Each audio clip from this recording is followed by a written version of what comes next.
Hey guys, welcome to my another blog. तो guys, मैं धूप में जान लग सी सनी मार्केट। मेरे को भूत सवार था और मैं जान लग सी बाइक से, और हेलमेट मेरी बालों में नहीं लग रहा था, इसलिए मैंने लगाया नहीं था। वैसे भी मैं घर वाले रास्ते से जा रही थी, शॉर्टकट रास्ते से हम लोग जा रहे थे घूमो घूमो के लिए। और ये महान इंसान पता नहीं कौन से रास्ते से ले गया, बोल रहा था यहाँ से शॉर्टकट है। मैंने कहा चल भैया, तेरा शॉर्टकट्स भी मैं देखने लग रही थी। उसके बाद मेरी सवारी चलती गई, समझ में आ नहीं था। मैं तो चुपचाप बैठी थी, कहूँ तो क्या करूँ साला। पहुँचने के बाद दो दशा हुई, देख लीजिएगा। इतनी सारी भीड़ और धूप इतनी ज़्यादा होती, मुझे लगा मैं खाली फालतू में यहाँ आ गई, मुझे यहाँ नहीं आना चाहिए था। लेकिन क्या करूँ, लेकिन यहाँ आने के बाद जो मेरा पोपट हुआ, आगे वीडियो में आपको पता चलेगा। क्योंकि मेरे को जो दुखी मैं हुई यहाँ आके, बाय गॉड। मैं जिस चीज़ के लिए आई थी वो चीज़ मुझे दूर दूर तक कुछ दिखाई नहीं दे रहा था, क्योंकि मैं आ गई थी अब ग्राउंड में। और मैंने सोचा यहाँ देखो कुछ ना कुछ मुझे मिलेगा, तो मुझे यहाँ नहीं मिला। तो मैंने सोचा आगे की तरफ चलो। यहाँ पे 10 रुपये सुनने में बड़ा मज़ा आ रहा था, लेकिन 10 रुपये में कूड़ा मिल रहा था। मैंने कहा कूड़ा तो मैं फ्री में दे दूँ, 10 रुपये क्यों लगाऊँ।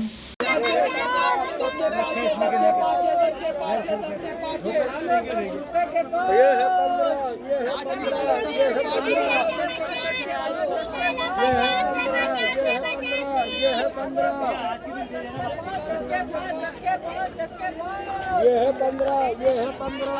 यहाँ पे मेरा हुआ दिमाग खराब। मैं मोटे सांड को लेके आ गई थी। मैंने कहा चल सांड, हम चलते हैं घर की तरफ। मैंने सोचा मार्केट से ले लूँगी, यहाँ तो मिलने का नहीं, क्या पता मार्केट से मिल गया। सांड हो गया नाराज। सांड को देखो, अपनी सींग सांड ने ऐसे फैलाया, क्या करे। सांड को बौखला गया था, क्योंकि सांड की दवाई नहीं मिल रही थी। दवाई का मतलब ये है कि एक आरस चाहिए था सांड को, लेकिन वो पॉसिबल नहीं हो पा रहा था। सांड इतने गुस्से में था कि मुझे लगा कहीं काब मेरे को ही ना मार दे। मैं तो डर के मारे आ गई। तो भाई साहब, उसके बाद सांड जी गए बाइक निकालने के लिए, और यहाँ पे मुझे प्यारा सा एक मिल गया था मुर्गा था या मुर्गी थी पता नहीं। ये देखिए कितना घना सोता रखा, पर मुझे देख के इसे डर लग रही थी, और ये डर के मारे छुप रहा था। ये आगे बहन जी लोगों का था, तो ये पास भी नहीं आ रहा था। मैं उसे बुला रही थी। वैसे तो मुझे बहुत डर लग रही इनको देख के, पर मैं क्या करूँ। मैंने भी अपने दिल पे पत्थर रखा था, मैंने सोचा क्या पता आ जाए। के बाद मैं चली गई थी यहाँ से। मैं जाते जाते मुझे लगा क्या करूँ, यहाँ इतनी ज़्यादा भीड़ थी। तो मैं ग्राउंड में जहाँ लगा थे मेला, मैं बाहर आ गई थी। तो यहाँ पे भी रोड के किनारे भी लगी थी। मुझे बाद में पता चला जो चीज़ मैं लेने आई थी वो यहाँ मिलती ही नहीं है, वो कहीं और मिलती है। लेकिन वो उस दिन आए ही नहीं थे, मैं क्या करती। फिर मैंने कहा सांड भैया आगे चलो, निकलो। कूड़े वाले के मन तो कर रहा था सांड को कूड़े के गाड़ी में बैठा दूँ, पर सांड वैसे ही रो रहा था। सांड कह रहा था मुझे पैसे दे दे, पर मैंने सांड को कहा मेरा काम जब तक नहीं होता मैं 1 रुपये ले नहीं दूँगी।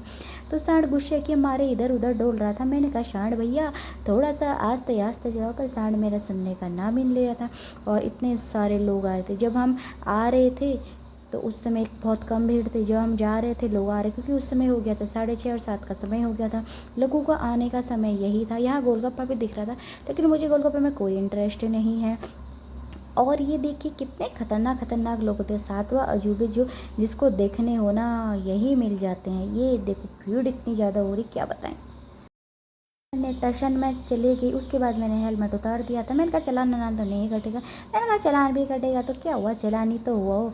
मैंने कहा भैया ये जंगल के रास्ते चले। मैंने कहा वो क्या पता सांड यहाँ पे कुछ नहीं बोलते, सांड मुझे यहाँ पे फेंक देगा तो जंगल एरिया में फिर मैं कैसे जाऊँगी। भैया सब कुछ मद्देनजर देखते हुए भी वहीं पर बोलना चाहिए जहाँ पर तुम्हें बोलने का मौका मिले। ऐसे तैसे ना बोलो भैया, पब्लिक में बोलो, पब्लिक में आवाज़ उठा सकते हो, लेकिन ऐसे नहीं उठा सकते।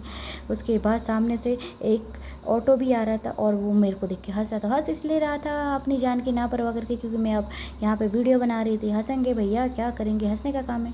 तो मैं आने लग रही थी आगे की तरफ, तो मैं मार्केट वाले रास्ते में पहुँच गई थी। यहाँ से मुझे हॉस्पिटल नज़दीक ब्रह्मन तो कर रहा था एक बार इसको हॉस्पिटल लेके जाऊँ, पर मैंने समय को मद्देनजर रखते हुए देखा कि इस साइड को यहाँ नहीं छोड़ते जाऊँ। फिर मुझे लगा कोई नहीं भैया, थोड़ा सा मैं रहम कर देती हूँ।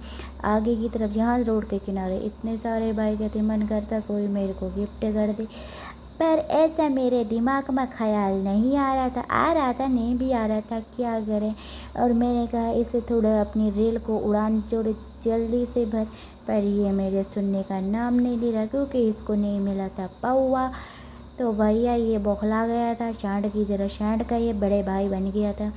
तो मैंने कहा मैं चुपचाप ही रहती हूँ वरना मेरे कनपट्टी सीख जाएगी। मैंने जस्ट इसको इग्नोर कर दिया। इग्नोर करते करते ना ये आगे बढ़ रहा है ना आगे वाला आगे आगे जा रहा। क्या करें हम, बीच भंवर में मैं फंस गई थी। मैंने कहा कोई बात नहीं, अपनी वाणी को विराम रखते हुए मैं चुपचाप हो जाती। यहाँ पे बहुत सारी बाइकें थी। यहाँ पर लग गई थी सांड को प्यास। सांड ने कहा था भैया एक पानी की बोतल लेके आ। मैंने कहा पानी तन्ने पीना था तो घर से बोल के रहा था, मैं घर से ले खा ली। यहाँ तन्ने मेरा 20 रुपये का नुकसान कर दिया। मैंने कहा 20 रुपये की व्यापारी कौन करेगा, तू करेगा क्या। सांड तो कहने का नाम नहीं रहा था। तो मैं यहाँ पे से पानी लेने के लिए उतर गई थी। सांड मेरे को इतना परेशान करता है क्या बताऊँ, इसीलिए तो मैं सांड के साथ नहीं आती, पर मजबूरी थी इसलिए मैं आई। क्या बताऊँ, ऐसा भी नहीं है, सांड बड़ा दिल वाला है तो वो तो मैं बोल देती हूँ कभी, क्योंकि मेरे को गुस्सा आया था इसलिए मैंने बोला। वैसे सांड सही है मेरे हिसाब से देखा जाए तो, क्या बोलूँ, चट भी मेरी पड़ भी मेरी, लेकिन दोनों साइड से मुझे बोलना ही पड़ेगा।